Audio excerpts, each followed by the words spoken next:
अरे अमकी काल पोरगी बघायला गेलो होतो ना, त्या काय झाला? काय सांगू तूच. पोरीची अपेक्षा माहितीये काय आहे ती? मुंबई किंवा पुण्यात रूम पाहिजे. अरे आता सर्वीकडे तीच परिस्थिती चालू आहे.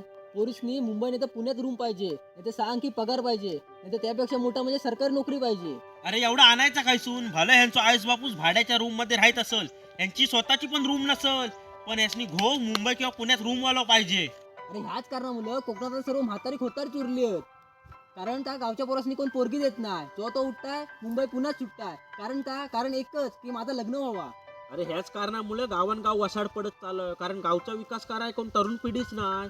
तरुण पिढी मागं कशाच्या लागले? लग्नाच्या. अरे आत्ताच जर एवढा असेल तर पुढं कसं होणार? आपण म्हणतो ना की एव्हा कोकण आपलंच असा, पण आपण कोकणात बाहेर चाललो आणि बाहेर जाऊन आपल्या जमिनी घेतात.